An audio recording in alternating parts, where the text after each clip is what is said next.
And we are live, and your eyes are not deceiving you. We have Connor Caplan with us.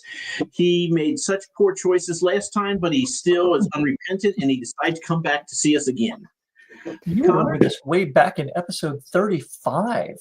Man, back in the dark ages. One of the first lives, I think, right? Yeah, back when we were young. Yeah. When you were the epitome of youth. We have never been the epitome of anything. Certainly not youth. Yeah, fair. I'm just scrolling through things here to find out just how long ago that was. Oh, this would have been this was like right after I was announced as a Spiffo finalist. March or April last year. Yeah, so this would have been like early 2024. Yeah, almost a year, and you just couldn't stay away. Yeah, no. In my grand history of bad decisions, I'm back. Well, we learn with you. Yeah, I never learn. Yeah, that's why do you think I'm putting out a second book? Exactly. So, you tell us about the second book. It's coming out in a week, correct? You jump right into that, man, right away. First minute and a half. You can jump right into the new book. I did research. I looked and I said, "Hey, the second book comes out in a week." Hold on. Connor, you married? Engaged. Engaged. Does the fiance listen to this show at all? No. She's not around you anywhere? She's over in another room, but she's not watching this. She's not listening? No. Okay, remember, tomorrow is Valentine's Day. Don't fuck it up. Oh, I've literally got like a little bag of stuff I got at Target right here. I'm prepared. All right. Is anything shiny? A couple things. I got like little hearts with the chocolates in it and everything. Good to have spares. A little extra just in case. That's good. Yeah. Good call. On retainer in case I fuck up disastrously. So tomorrow's Valentine's Day, huh? Yeah. Oh, good. That means candy will be on sale come Saturday. Get your priorities straight, man. That's good. Got to bulk buy them for when book 2 comes out, and I'm just stress eating them. Oh, man. Your book comes out tomorrow? It comes out on February 20th, so in like 7 days. Okay. All right. Yeah. So you could have had it a week earlier. It could have been like, get your SO a book. For Valentine. Oh, man. That's going to be a very specific Valentine's Day gift. It's a brutal book. It's really mean. This is the book you get as a present for when you hate your partner. This is your first fiance, I take it. Yeah. How did you know? Because you just see. Never mind. The glow about me? Huh? Is it the glow about me? Yeah, that's it. You're glowing. So, what is the title of your soon-to-be released book? The Diplomacy of the Knife. Nice. Do you have a copy handy? No, I don't. I have not had a chance to get a copy yet because I had to fiddle with the formatting for so long. You didn't print out the cover or something, the artwork? I mean, I thought I saw. What about me makes you think I come to these things prepared? Well, the fact that you're here again, nothing. Oh man! So you don't have any kind cover, of visual of this. It's on the thumbnail. I thought I saw it somewhere. Yeah, no, it's on the internet. It's in the thumbnail. It's around. It's very purple. I adore it. Faye Lang did a great job with it. There's lots of gas masks and appropriately knives. Yeah, well, I would hope there would be a knife in there somewhere. Yeah, you got to have at least one. I think it's contractual and everything. There's real mixed messages. It's called Diplomacy of the Knife, and there's not a knife on the cover. Right, put a fork on there just to mess with people.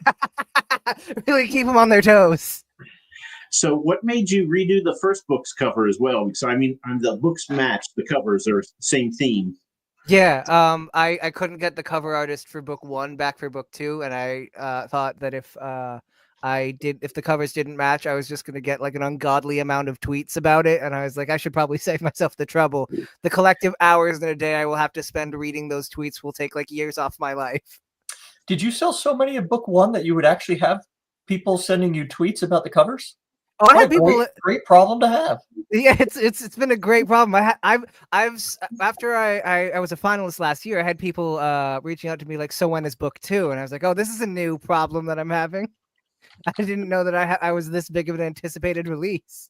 So actually, I asked you that question here because Crystal Matar was on there, and she kind of went after me and told me that book 2 will come when book 2 comes. Yeah. So Yeah, that's fair. I think around the time you asked that, I was probably really struggling with book 2 because this was a brutal book to write. It was so hard. So when is book 3 coming out? Wow, dude. Actually, it comes out, would you believe it, next month. No, you're kidding, right? I'm kidding. Yeah, no, Yeah. I have no clue. I barely even have an outline yet, and I'm terrified to like write it because I know that like in order to get it done, I'm gonna have to write like 15 wrong versions of the draft that are like 50,000 words each. So with book 2, what was the highest word count it was at any one point? 180,000 words. And how many is the finished product? A little over 150,000, but there was a lot of cutting. I think during Worldcon last year, everyone I normally talk to was at Worldcon, so I was like, I'm just going to write constantly. I wrote about like 40,000 words in a week, and I only kept about 10,000. The rest had to go straight in the trash because I went too far in the wrong direction. And so luckily I was able to sort of like the 10,000 I wrote was able to bridge a gap between something I had written before and something I had written like that would come after. So I didn't waste too much. I mean, I wasted a couple of days with the extra 30,000 I didn't need, but it was like by that point I had a completed sort of book, and then I just had to like streamline everything. Oof.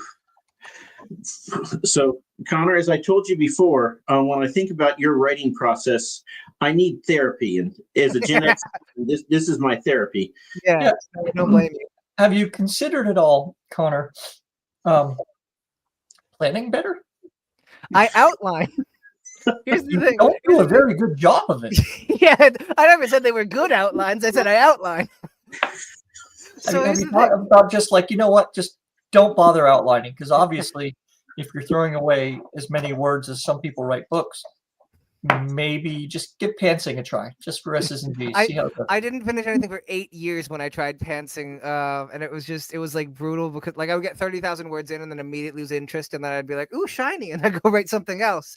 So my process is very dependent on speed. I need a certain amount of inertia, or I'm going to completely lose interest and try and write something else that I haven't written, so could theoretically be perfect the first time.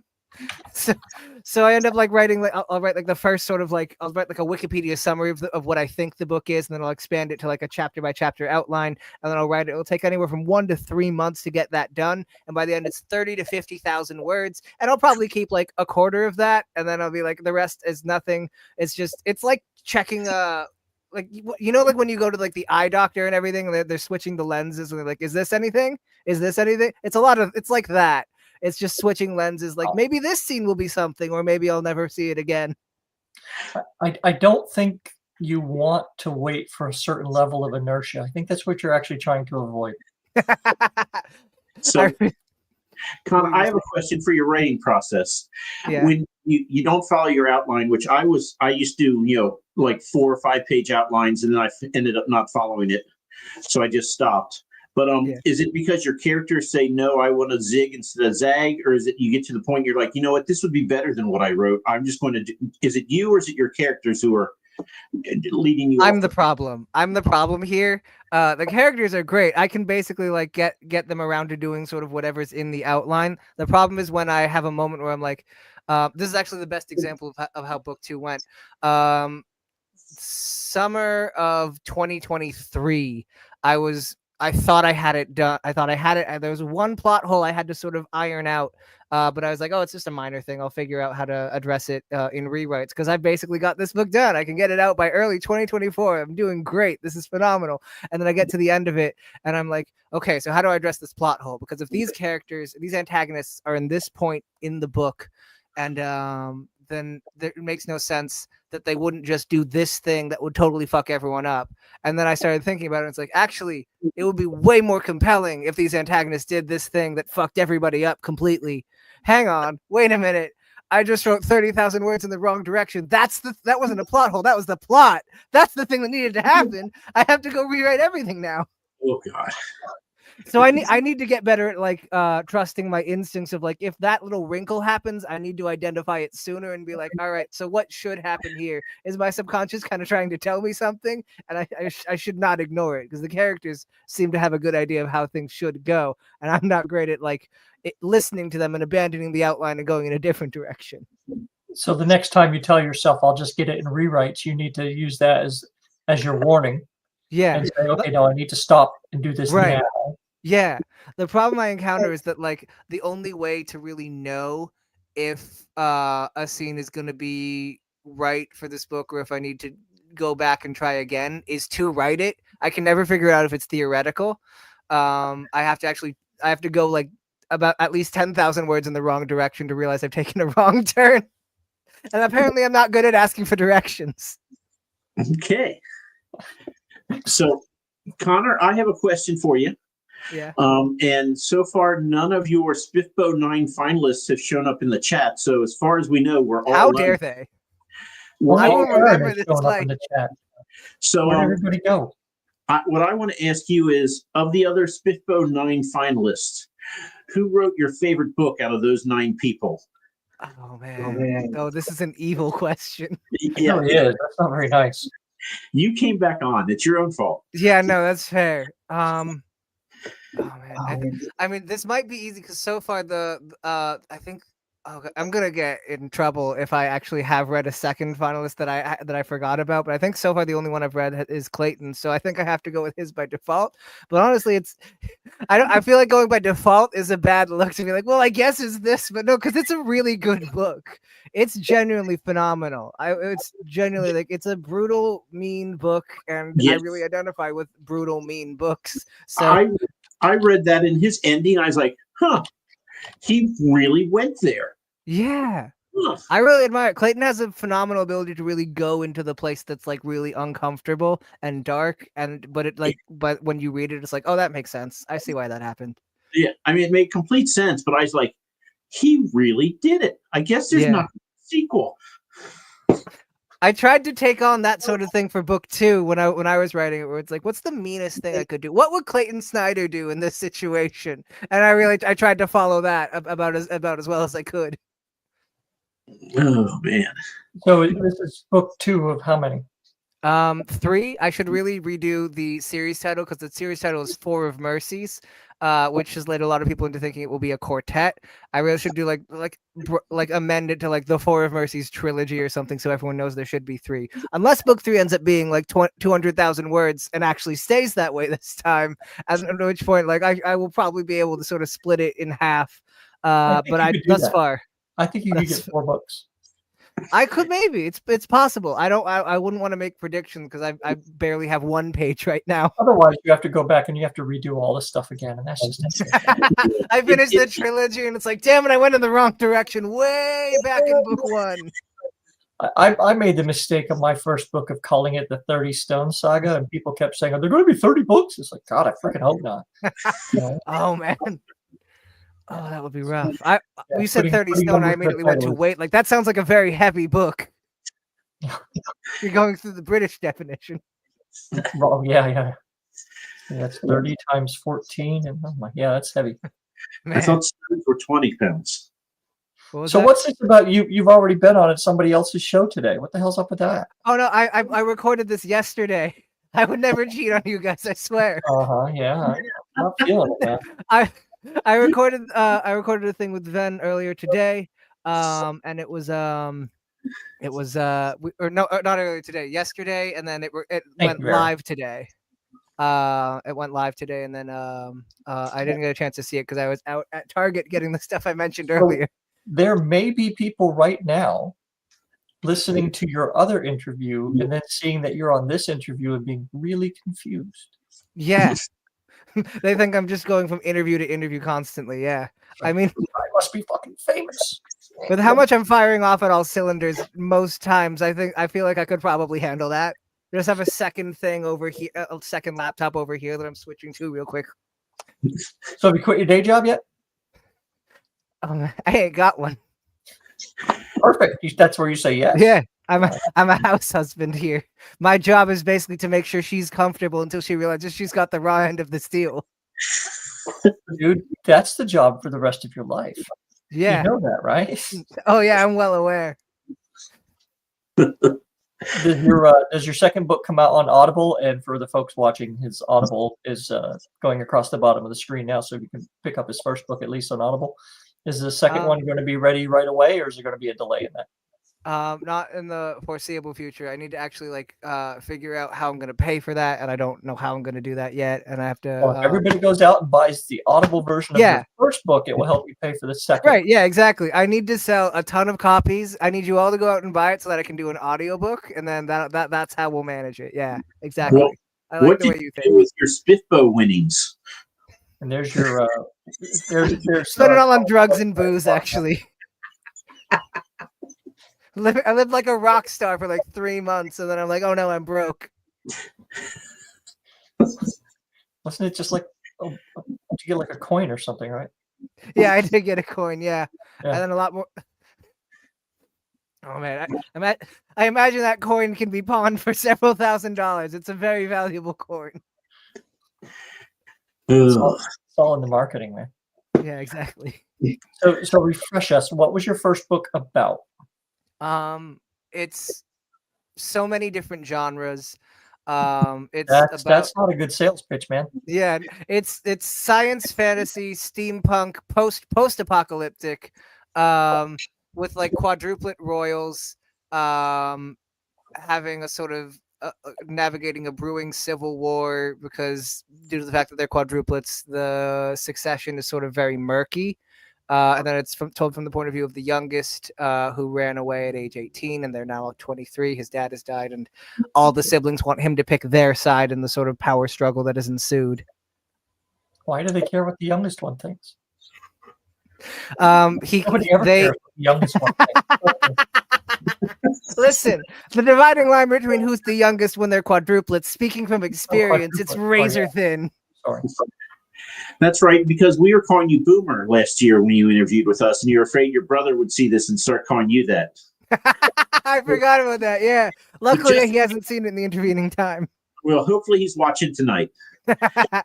Oh, man, yeah. We can dream. Your brother's not even here, Mike. Where the hell's Dan? I'm thinking that he's getting to be very close to a whiskey bottle would be my guess. Oh, no. Good man. Well, it is almost Friday. Fair. Well, okay, he's unemployed, so it's a Friday every day for him. Oh, man. All right. So does book 2 then pick up at at a certain point, or? It picks up almost immediately after. This is part of why it took forever. Is like at the end of book 1, I left off on this little cliffhanger of Peter's been put in charge of like the guard in the capital, basically. And I didn't know how that was going to develop, and that was a terrible move to make because I spent like all of 2023 being like, how do I pay this off? I don't know what I'm doing here. I don't know how it connects to anything I had planned. Why did I do this? And I had to figure out how to like make a whole plot line. It took like 2 years to figure out how this thing pays off. It was so hard to do, to figure out like how to plug that into the series of events that I knew was actually going to be there. So it picks up almost immediately after with Peter in charge of the guard, and he's never been in a real sort of position of authority before, where he actually has to make decisions. And he has to trust his siblings, which is a new thing that he hasn't really tried before either. Wow, it's like art imitating life. Yeah, basically, yeah. It's about that. I have to trust that my brother isn't going to watch this stream and isn't going to call me Boomer. Yeah, it's exactly like that. You write what you know. And you are the oldest, correct, of your siblings? On a technicality, yeah, I was born first by 2 minutes. So it was me, my sister, and my brother. So it makes all the difference, right? Yeah. I have biggest young sibling energy in our sort of general dynamic, though. You're a quad? Yeah. Holy shit. Oh man, you should see. I have a picture of my mom at 28 weeks. Every time I show it to someone, they just like you just watch the life drain from their face in real time. Hide your head, they're gonna blow. It's like watching someone get jump scared by like a still image. Nice. So are there just the 4 of you? After that, she said, "No, we're done." Yeah, and I have two half siblings who are still children and everything. One was born in 2011, the other was born in 2013, I think.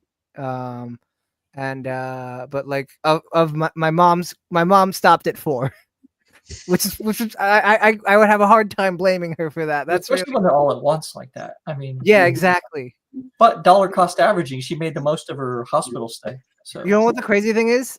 She thought she miscarried at one point, and like they figured it out just as like, she was going in for the final appointment to do like a final check before they sort of like flushed us out or whatever it is they do. I don't actually know the details, but they do a little ultrasound and they're like, oh, you don't have no kids, you have 4 kids. And she had to go home and my dad tells the story. He's like, she we're gonna need a she bigger came boat. home. Yeah, she came home and told him, and he's like, and I just laughed and laughed, and I just decided no kids is or 4 kids is better than no kids. So I guess we'll roll with this.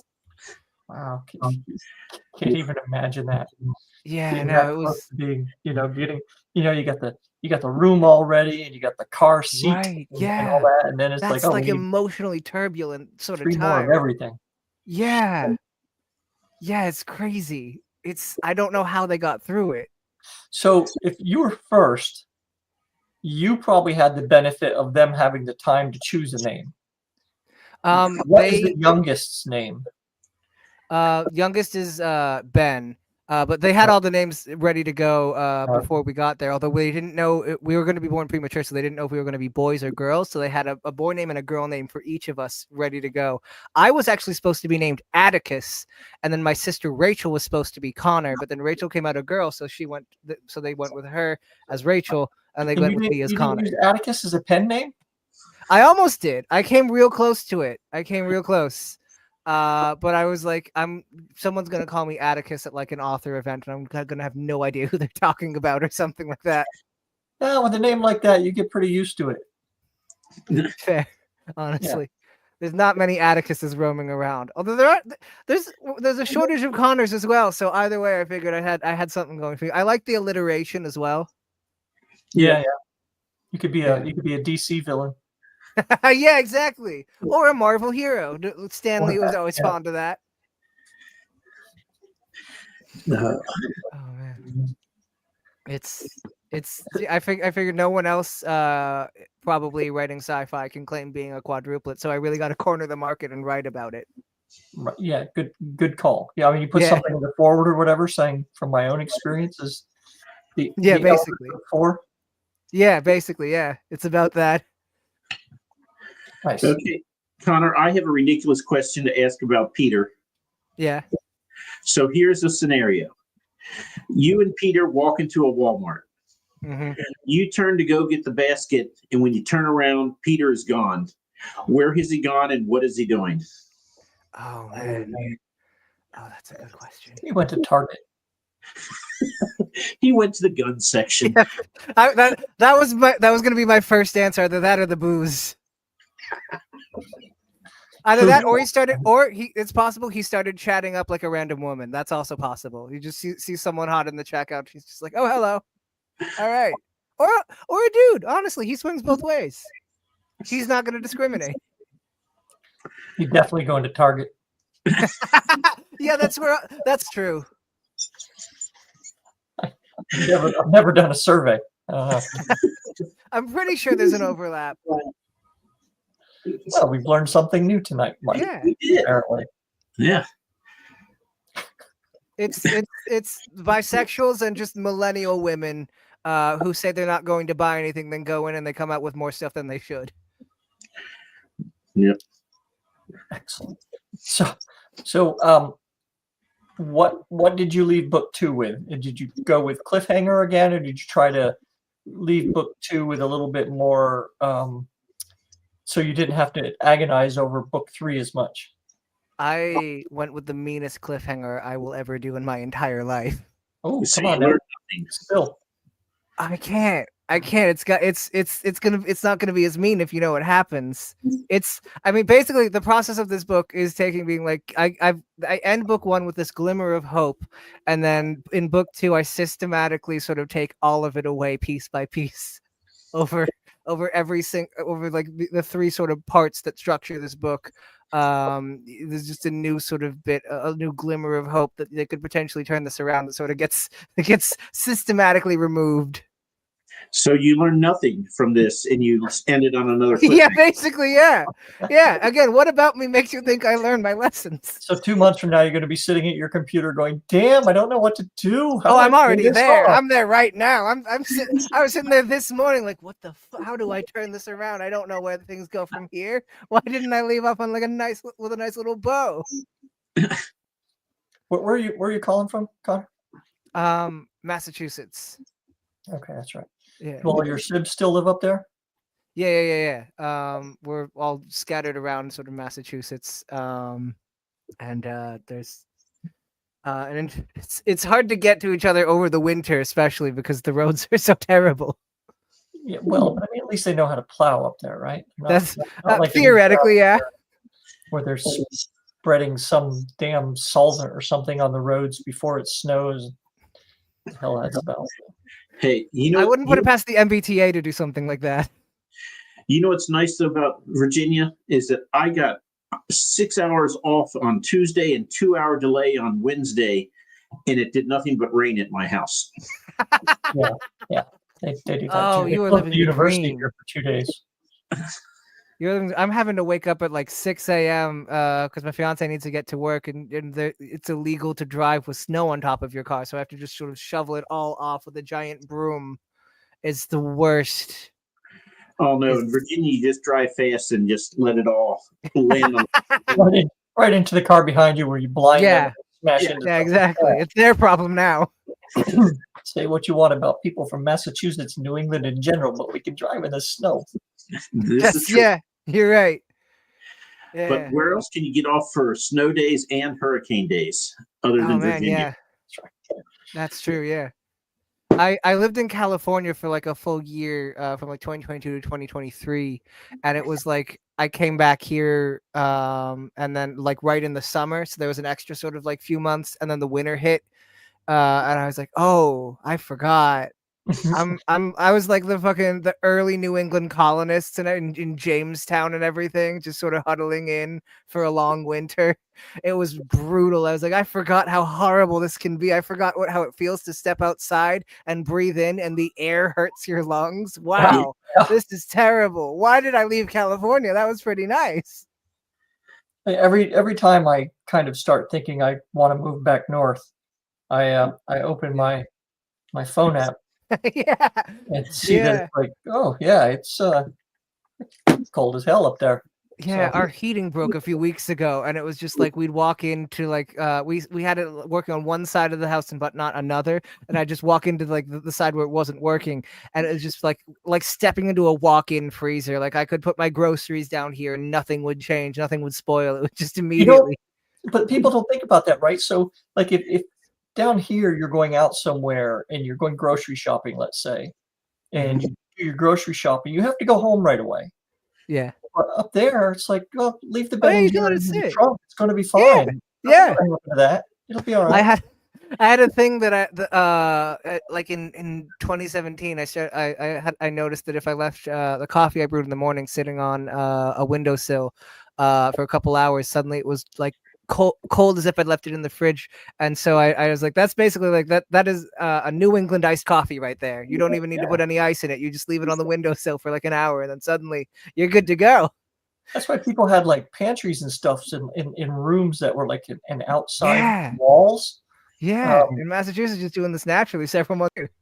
My mother-in-law's house in England, I mean, it doesn't get like, New England cold right in Old England, but it's cool enough where you have a pantry and you just kind of leave stuff out, and it's kind of natural refrigeration. Yeah, that's great. Hey, Tim of Life in the 51st State. Oh, and no. Tim's like, nope, I'm out. Just immediately leaves. So Connor, years and years ago when I was like your age, I was living in Florida. In the 1800s.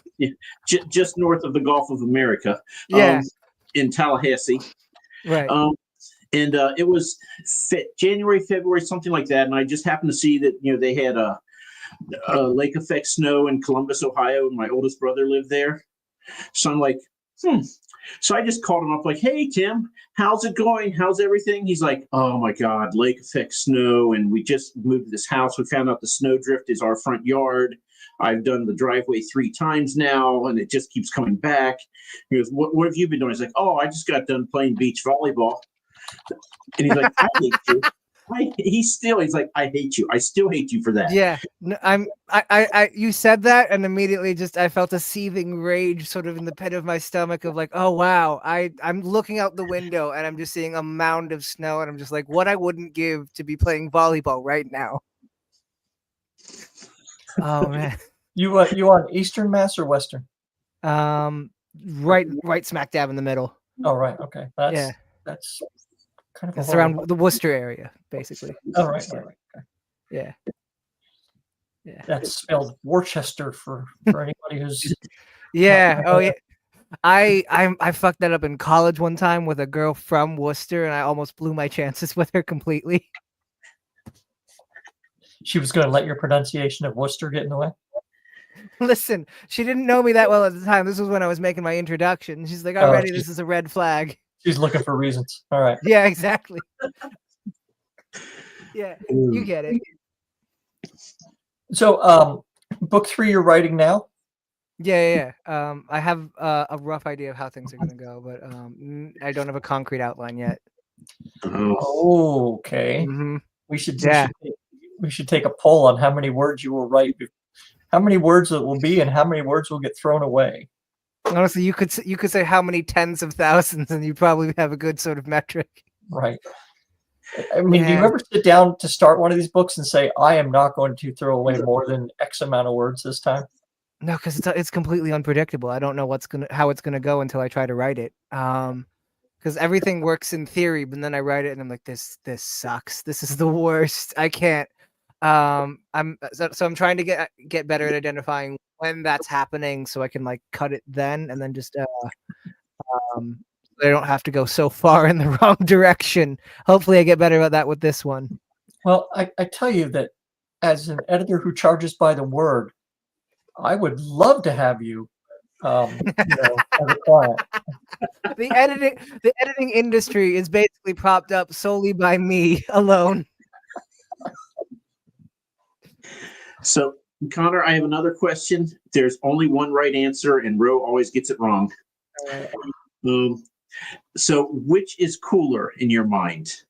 You're going to go down the main street of your city. You can either be riding a griffin or riding a T-Rex. I'm going to go with griffin because that it can fly. I like the power of flight. The T-Rex is good, but I don't trust it. I don't trust myself to. They're huge. I'm not going to be able to get my legs around that or something. I'm going to be sitting on its shoulder, clinging to its neck for dear life. You can have a saddle. I do like that, a saddle like on its head or something. So gotta nestle in between the arms where I'm completely safe. What if we put a laser on its head, a laser cannon, and you could hold on to that? I thought you meant a laser like for a cat, just to like beam out to see. No, not a laser pointer. That's how you steer the T-Rex. Is you just do exactly. And then you have a giant laser cannon on the head. I like this. I like this plan. Then you take the dinosaur for revenge. Okay. See, there you go, Mike. I mean, what else are you going to use a dinosaur for? I just see it, I'm going down like in Virginia, everyone has to drive in the left lane and drive really slow because that's just what Virginians do. Oh my God, it's super annoying. And so I want to be in a T-Rex and just be like, and pick up that car and throw it off the road. And pick up. I thought you were saying that Virginians just are riding dinosaurs everywhere. No. Although that's Florida. You're right. Yeah. My brother and I lament it's like the Flintstones down there. My brother and I lament the fact because years ago, like 30 years ago now, it feels like 5. But anyway, oh Jesus, way back when I was a boy. The National Enquirer, we were riding the Oregon Trail.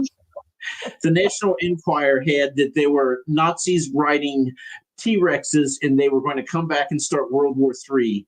And they had a guy riding a T-Rex on the cover. Right. And God, I should have bought that. That would have been so great to have. Now I need to I probably need to pay an artist to draw that for me because I really want that picture. Dude, there's the internet. You can probably find it somewhere. They probably will print you a copy for $10. I'm just Well- imagining a scenario where the Nazis use so much effort to try and Jurassic Park their way to like reverse engineering T-Rexes, and they find out that the T-Rexes are Jewish. God damn it, we were so close. If only.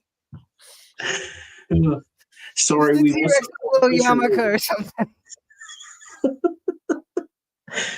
No, can't eat that guy. It's not kosher. Oh, Exactly. You get it. So changing subjects rapidly. Talisman and Brother Odd. What are those? Those aren't your books, are they? Mm-mm. No. No. So I have not heard of these books. all right. Well, Just a good recommendation, I suppose. thank you, Castellar. Appreciate that. Yeah. Go look him up, I guess. All right. Yeah. All right. Now I'm just Brother wondering. Odd is a great name. I do have to say, I got to give it to him. That's pretty good. I just wonder if Castellar is the actual author and he's just, advertising his own books. And if that's the case, well played. Yeah. I mean, honestly. you should have chose a better channel than ours, but hey. He has to test it first, see if it works. Yeah. Right. Yeah. This is where he does the beta testing, really, to hone the ad copy. So you're saying we're the Wuhan lab. Yeah. He's just Basically. starting here. Okay.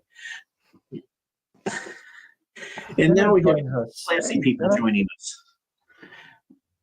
Well, you've only got 2 books out. You won't tell us how the first one ends, or the big thing at the end of the book 2. So what else do you want to tell us, man? Okay. Book 2. You don't have a picture to show us. No, I got this. Book 2. There are giant sort of smuggling ships that have a giant human heart as an engine, and at one point they have to do heart surgery on it to make sure it continues to go while they're sustaining heavy fire.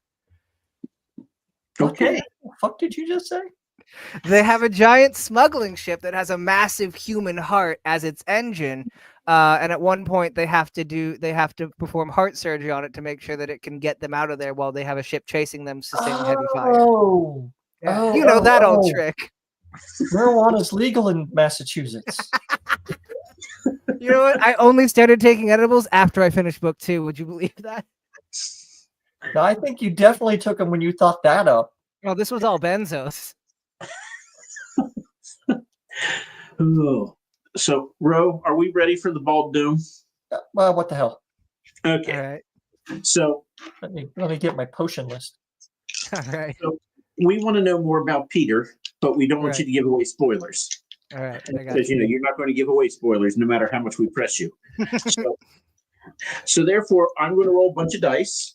All right. And Peter is going to be whisked away to some other land, some other place. Yeah. And he's going to be put into a situation where you have to tell us how he deals with it. All right. So let me This roll will a be dice. Ooh, that one. Really far. So Peter has been sent to a ruined battlefield haunted by the ghosts of fallen warriors. Okay. He has a potion that Ro now rolls for because he's taken that away from me, All right. which is probably for the best.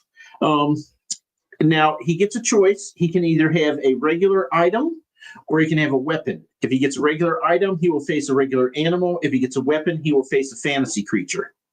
Okay. Which does he want?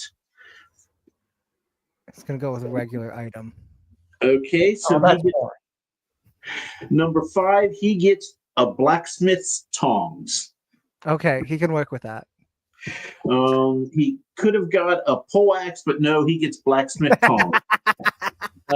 A quilt is one of the possible things he could have got, but you did not get that. Oh man, I'm lucky. That's one of my favorites. So now he is not facing a chimera. Instead, he is facing a single hyena with his Okay. blacksmith tongs. And he had, what's your favorite color? Purple. So he has a purple fizzy potion that is 100% effective, whether he uses it or uses it on the hyena, but you have no idea what it does. And I don't think, Ro is the only one who knows what it does. So you have the purple fizzy potion, you have your blacksmith tongs, you're in the battlefield full of, what did I say? Haunted by the ghosts of fallen warriors. You just go around a big mound of dead bodies, and lo and behold, there's a hyena, and it is laughing at you. Yeah. And All right. I will not do the Scooby-Doo laugh again. I don't care how many times you ask. What does Peter do? Oh, man. I feel like he'd start by trying to engage the hyena, but like if it goes south, he's drinking the potion just to see what happens. Okay. So the hyena sort of growls at him and is, coming in like this predator's crouch, getting closer and closer. Is Peter, is he an observant fellow? Not particularly, no. No? Okay. He just really guns into every sort of situation without really thinking anything through at all. Mike, give me a roll for a 12 or better. I'm having Mike do it because he will never roll it. All right. A 20. A what? Ooh! Hell yeah! 20. Okay. So you drink the potion and you look around and your shadow waves to you. All right. I will be your shadow now. All right. Sauce. Oh, man. Are we role playing this? Oh, yeah, I'm your shadow now. Your shadow has gained sentience. Amazing. This is a Peter Pan situation. Only if you're Wendy. I'm anything you want me to be. Oh, brother, you don't want to go down that road. Well, I don't think you want to go down that road. I'm the shadow, man. I'm the shadow, not me. Fair. Oh man. So Ayn is approaching. You're talking to your shadow. Does the shadow? Can the shadow you grab hear- anything? Grabs his dick. Fair. That is what Peter would do. Yeah. Can I touch the shadow with the tongs? Sure, go ahead. All right. Oh, baby. Fuck the hyena. I'm going. Don't promise what you can't deliver, big boy. Man, I gotta take care of the hyena so I can get down to personal business. Yeah, why don't you go doggy over there? Exactly. Yeah, you gotta put him out in the other room. I'm still 2D. Go away. I can't finish if he's looking at me. Just staring at you now. Fuck it. I'm gonna say Peter. Say Peter drinks the potion. What's this hyena doing, Mike? Is he just watching all this? I'm trying to not laugh. Hyena is getting closer. I'm starting to growl now because I will not do that. Laugh again. Right. Sorry. So you might even hear a zoinks. Fair. So he's approaching, getting ready to launch himself at you. You have the tongs and you have your shadow. What does Peter do? I did just say he drinks the potion, but I don't know if he's gonna risk it with If he's going to risk what? If he doesn't know what the potion does, I don't know how I feel like he's gonna be a bit He's more already desperate. drunk it. Fair. I didn't say now, he does that. Yes, and now he's talking to his shadow. That's what the potion did. Oh, okay. I thought. It gives you a sentient, sarcastic shadow. Oh, okay. I misunderstood. I thought this just happened, and I had the potion, and then the potion did something else, and the shadow just did. Your shadow's not going to help decided you. to do that. It will sit Okay. here and make fun of Cool. you relentlessly, but it's not going to help Amazing. Amazing. Okay. Cool. I guess he goes in with the fucking against the hyena. Like, what else is he gonna do? Shouldn't have given away that dog whistle. I'm just saying, if he falls down, he'll land on top of the shadow. I mean, I think he's gonna go and just hope that, like, because if he dies, the shadow probably dies with him. So hopefully that'll spur some action. Oh, that's a good plan. Probably not the kind he's hoping for, but Commit suicide to get rid of me. Nice. Good plan of action. I just want to mention that if we were doing his books, the dead ghost can like go into people's mouths and like Yeah. take them Oh, that over. would be fun. The His hyena books might possessed be by more ghosts. eerie than this situation. Take it over, Mike. Do it. I'm just a shadow, man. I've got my part. You do you. Well, now I just rolled to see if one of the shadow went to your mouth, and I rolled a 1. Oh no! Why would the shadow? I'm sorry, the ghosts The that are ghosts. on the battlefield from the dead So warrior. you've actually repelled the ghost, Yeah, exactly. and you need to brush your teeth more. Yeah, You just scared a ghost away. man, I it's got to be is the difficult to do. breath enough to repel a hyena? What was that? Is the breath enough to repel a hyena? Let's find out. 14. Is that going to do it? You just breathed on a hyena. You just, I'm ashamed to be your freaking shadow. I'm super embarrassed right now. How do you think I feel?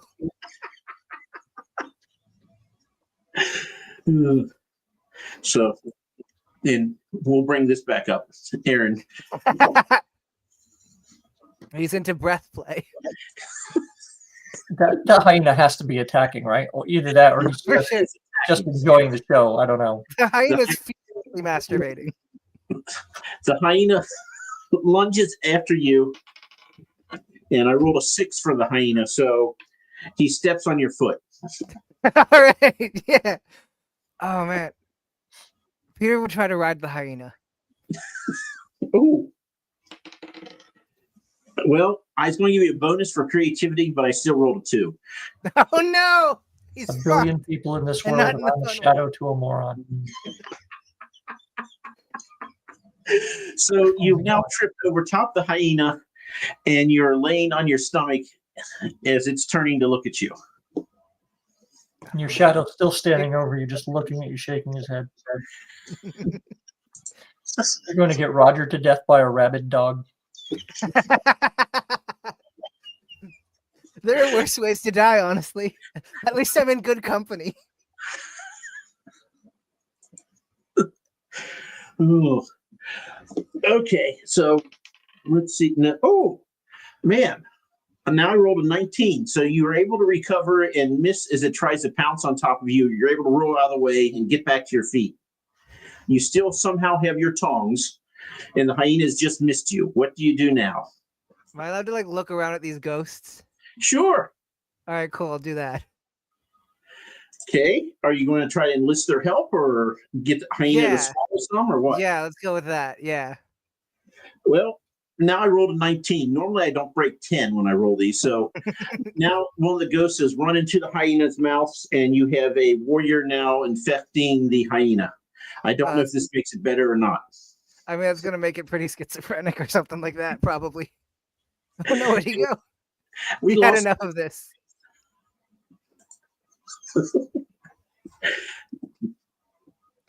Let's see. So now you have the schizo hyena. Mm-hmm. EL is late. He's going to ask you to hold up your book, but you can't. So Google the diplomacy of the knife. Google will hold it up for me. So yes, go to Amazon Diplomacy of the Knife, and you can see it. Roe, he was not playing nice, so we sent him away. He went to the corner to think about what he did. Okay, so we have to wind this up. Does he swing at the hyena with his tongs? I'm gonna go with yeah. Okay. And he rolls a 2. So the tongs go flying out of his hands. Right. And the hyena then just jumps on top of him and goes for the throat and kills him. Right. Can we Yeah. put him out of his memory now? Because, you know, I don't know what else we can do. Yeah, I'm that's either fair. rolling 19s or 2s. No, yeah. Real feast or famine situation here. That's about as good as I expected that to go. So, but that's okay. He has 3 siblings that can always come and try to avenge him. Right, exactly. I don't know how they're feeling about avenging him given how book 2 goes down, but there's probably at least one that's maybe like, you know, I'll figure something out. Oh no. So, how is he gonna get it back when he's a shadow? See, this is what happens. Diplomacy of the knife, as in The knife. Knife, yeah, like the thing you stab. I wish I had a knife within reach. Oh wait, hang on. Like Like this one. this. Yeah. There you go. So, did you have that put on the cover? That knife? Something like that, yeah. A knife that's very similar, yeah. It's smart. That way you can go, yes, I had this custom made. Right, exactly, yeah. It's definitely not a reproduction of the stuff of the ones from Dune, definitely, yeah. It's a knife, yeah, basically, yeah. Yeah, I mean, it's easier to get a knife than a book that's not out yet. So, Knives are everywhere. You can get one of those at Walmart. so apparently EL has gone to Amazon and looked Perfect. at your cover. So, Yeah. so I hesitate to ask this question, but how did you come up with this world? Did you research it? Where you said you weren't on edibles then. So how did you come up with this bizarro world? It's one of the most bizarre, but I mean, it makes sense. It follows its own logic. How on earth did you come up with it? Benzos and autism, basically. That's, I mean, I'm joking, but that is like excruciatingly close to the truth, basically. It came piecemeal. There was in 2019, I had this idea of like a world that had two apocalypses, one magic, one science. And then this was a book that was like a much more sort of YA centric sort of adventure thing. There was like a thing where the world had been irradiated, so they were all wearing these suits of armor that I called Astromail. And now that I've said it, someone's gonna steal that before I can get to it, and I'm gonna be so annoyed. In 2020, I was writing. I was querying what became my debut, and trying to write basically anything else. And at one point, I had this idea of someone who has a ghost living inside of them. This idea of some sort of professor in some sort of fantasy universe who's had a ghost that froze to death, like living in him and sort of speaking in his head, and maybe had these physical effects, like he's always wearing like winter coats despite the thermostat being set to a very reasonable temperature or something. And just randomly he'll shout about like fucking the frostbite, it's getting to me or some shit like that. And it's just, and then I was like, oh, but if you can breathe in a ghost and like lots of people die, this ghost stuff must be everywhere, so people would need to be wearing masks. And then March of 2020 happened, and I was like, I have fucking misjudged the situation. I can't write this thing anymore. Oh, this isn't gonna work. I can't do this. This is getting too prescient. And this is like the never-ending story. I'm like writing it into happening in real time. So I put that down. I worked on a sequel to my debut that never ended up happening, and then while going to a laundromat, I had an idea for someone like riding this weird robot horse through like this fog that was half alive, and I was having such a torturous time on the sequel to the debut that I was like, what if I switch to that? I don't know what it is, but and I had always wanted to do something with quadruplets because that's something I can speak to personally, and it's a market no one else is basically gonna get to unless there's some quintuplet out there with an interest in sci-fi and fantasy who might one up me at some point. In this Rose, well, we are writing fantasy, so I mean, yeah. I should be writing one about myself. So Hey, that makes me balding in this case since Rose gone. Right? Yeah. Hey, nice. So I need a new partner. You ready to do this all the time? Balding, and baldest. Oh man. So do you have ideas for other books, or are you just worried about this world now? I want to finish the trilogy before doing committing to like a new sort of big thing. Someone asked me to do an anthology featuring mushrooms at one point, so I do have a short story in the works.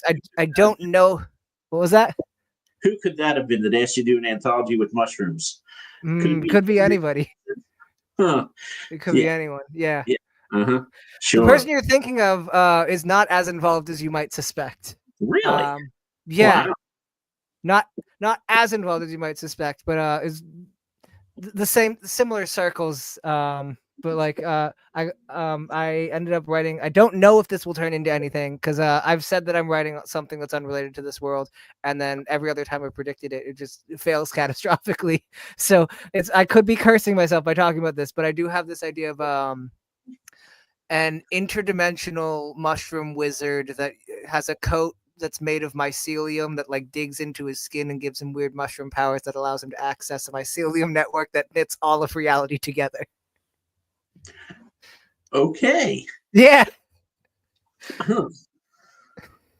Yeah, no, it's fun. It's basically a dude who's incredibly self-obsessed, and then someone steals a personal item to build a weird fungal network that can allow them to get to various layers of reality. And he's like, "Wow, they're like me," and that's kind of hot because I'm amazing. And it's just a sort of cat and mouse thing for like 5,000 words. So sorry, but Aaron, you have to go to the corner and think about what you just typed. And Ro, that just makes me sad that anyway. So we are now into fungus jokes. Yeah. This is where we've gone. This is why they don't let me be in charge of these interviews. So have you got any like serious criticism for your book? You know, the finalist in SPIFBO and semifinalist in Spacebo, or has it been mostly positive? No, And my books are perfect. Do what? No, my books are perfect. No one's ever really criticized them because there's nothing wrong with them. I like the optimism. No, I've gotten a bit of criticism here and there. I try not to look at it because if it gets into my head, it's going to be difficult to untangle it, and I'm going to be second guessing myself, and then it's going to be even more drafts. It's going to be even more laborious process. But like, yeah, there are a couple of people who have just. I had one review. My first 1 star is one of my favorite reviews I've ever gotten. I'm not even being sarcastic. It's genuinely like they called it I think it's a pretentious, conceited novel that treats the audience as if they were children.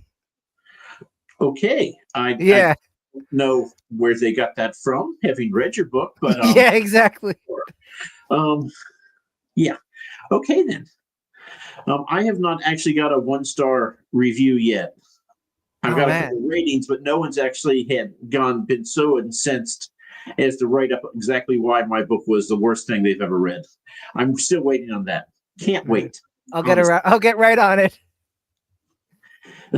Oh, thanks. So I want to ask you because, you know, as a quadruplet, you had 3 siblings growing up. I'm the third of 4 boys. Yeah. So, you know, if I get criticism, I'm just like, well, you're stupid. And then I go on with my life. I mean, you know, I don't know why. What else would you do if you get criticism other than call the other person stupid? And right. Yeah. The natural reaction. Yeah.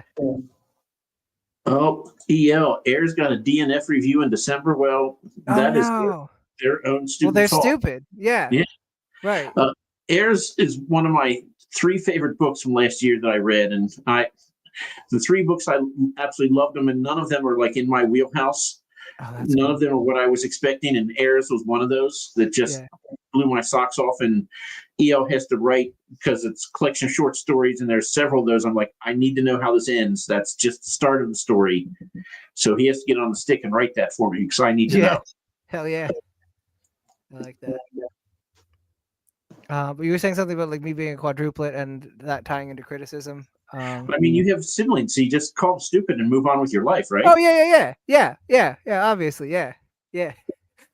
My brother and I had some rocky times when we were kids, but we got that out of our system like at an early age, and now he's the one I have the least amount of conflict in. So my working theory is that like the people that you call stupid the most like early on is like you just get that out, and then suddenly like you're fine. So the lesson here: call more people stupid early in your relationship, and if it survives, then it was meant to be, and you're gonna have a lovely sort of time.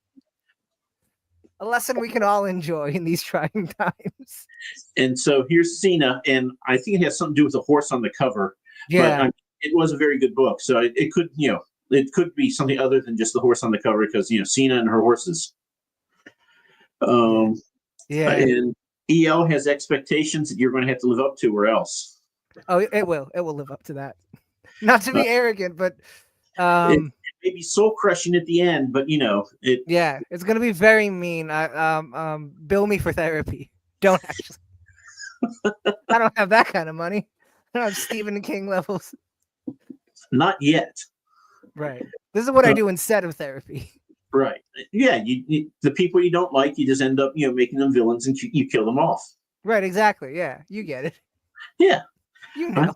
I do that all the time. Right. Yeah. I actually want to put Roe in one of my books, but he told me no.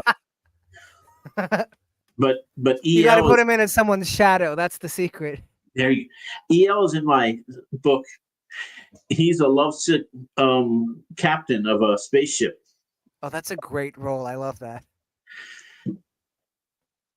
Oh. Honestly, yeah, more people should have more confidence. In my experience, the worst kinds of people have the most confidence. Like the ones who least deserve it have the most. Oh, so I'm not the worst person. Good. Yeah, exactly. See? Yeah, it's me. That's why. Why do you think I'm so confident?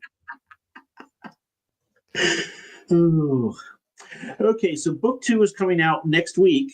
Yeah. Book 3 will be out by March of next year, come hell or high water. Right, exactly. Yeah, yeah, Yeah, even though you haven't started it yet. Yeah, exactly.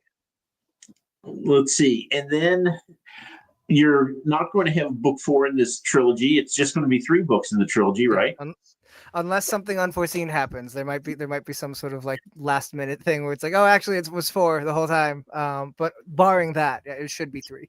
See, you're going to have to help me with my memory, but I swear Jackie Hagan said that her series was going to be a trilogy, and now she's saying it's 7 books. It's going to be 7 books by the time she finishes. Potentially. I don't know enough about this to comment, but I mean, it's going to be more books. I swear when we talked to her, she's like, it's going to be a trilogy, and then we had her on Creature Creation, and she's like, oh, it's going to be 7 books. I'm like, 7? What? I mean. So there are times where I wish that I could stretch this out to 7 books, where it's like I'm having such a good time with this that I should. Surprisingly, given the way I talk about it, I do genuinely have a good time writing these things. So when you're nearly finished with book 5 in the series, right? Exactly. You can think about how you're going to end it. Yeah. That's part of the reason I wanted to make it 7 because I was like, I don't want to end this thing. It sounds like a lot of work. Oh, see, I'm afraid of when I finish my series. I'm like, I have to write a book that satisfies everyone. I was like, oh my god. My biggest fear is I'm never going to write anything good ever again after this. This is it. I've capped out all my good ideas, and now. I'm starting to understand George R.R. Martin a little bit. Yeah. That, and it's been 2 years, been over a year now since I published a fantasy book. So, end up being like 3 years before book 5 comes out in my series. But details. Yeah. Oh man. So, let's see. So you can't show us the book, but it is called The Diplomacy of the Knife. The Diplomacy of the Knives. It is the second book in the increasingly misnamed trilogy. It's going to be at least 5 books. Yeah, exactly. Yeah. And you're going to be on our show again whenever you have book 3 ready, right? Yeah. So like next month, obviously. Yeah. Clearly. I'll be here by March 15th, basically. Yeah. Just start writing. Your next love will be in your hands. Pen taps into the stories well in your head. Okay. Oh, I like that. That's poetic. Ingmar Bergman. I don't know what that is, but okay. I know the name, but I don't know enough about it. Okay. Well, Connor, is there anything that we did not ask you that we should have asked you? And if that's the case, I'm going to blame Ro. Oh yeah. I feel like it would be impolite to name anything. I mean, I can't think of anything on the top of my head. I'm doing the thing now where it's like I've never been asked a single question in my life. I can't think of anything. It's like when they ask you like, so what's like your favorite book, and you're like, a book? I've never heard of even the concepts. There we go. 5 books. I think you did pretty great. I had a fun time with this. So Aaron has it right here. 5 books with 3 prequels and a dozen spin-offs. That's the Star Wars method, they call it. So, well, thank you for being on our show. It's always lively. Yeah. And you got to talk to your shadow and get laughed at by a hyena. So I bet Yeah, no one living else the has done that dream. for you. Yeah. So now all we can do is wave awkwardly and wish everyone Yeah. a good night. And go get the Diplomacy of the Knife. It's on pre-order. There you go. Got Yeah. mine already.